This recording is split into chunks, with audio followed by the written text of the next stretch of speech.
महाराजांनी एकदा प्रतापगडाला शेवटचं बघितलं. आपल्या मावळ्यांना माहिती नव्हतं गेल्यावरती यायचं का नाही, गेल्यावरती मृत्यू तय होता. मावळ्यांना डोळं भरून बघून घेतलं. तानाजी, बाजी, यसाजी हातामध्ये समशेर घेऊन मागं होते. महाराज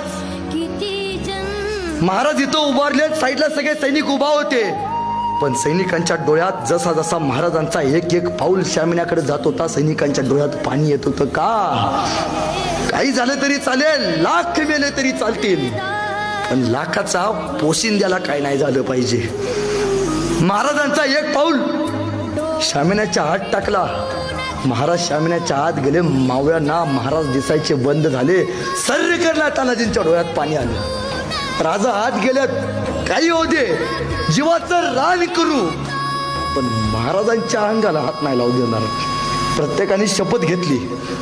मावळ्यांचा एक नियम आहे, आम्ही चुकून मुंगीच्याही वाट्याला जात नाही, पण यदा कदाचित आमच्या वाट्यावर कोणी आलं तर आम्ही त्याच्या वाट्यावर जाऊन त्याची वाट लावल्याशिवाय आम्ही आमच्या वाटेवर परतत नाही. आमच्या मावळ्यांचा इतिहास आहे.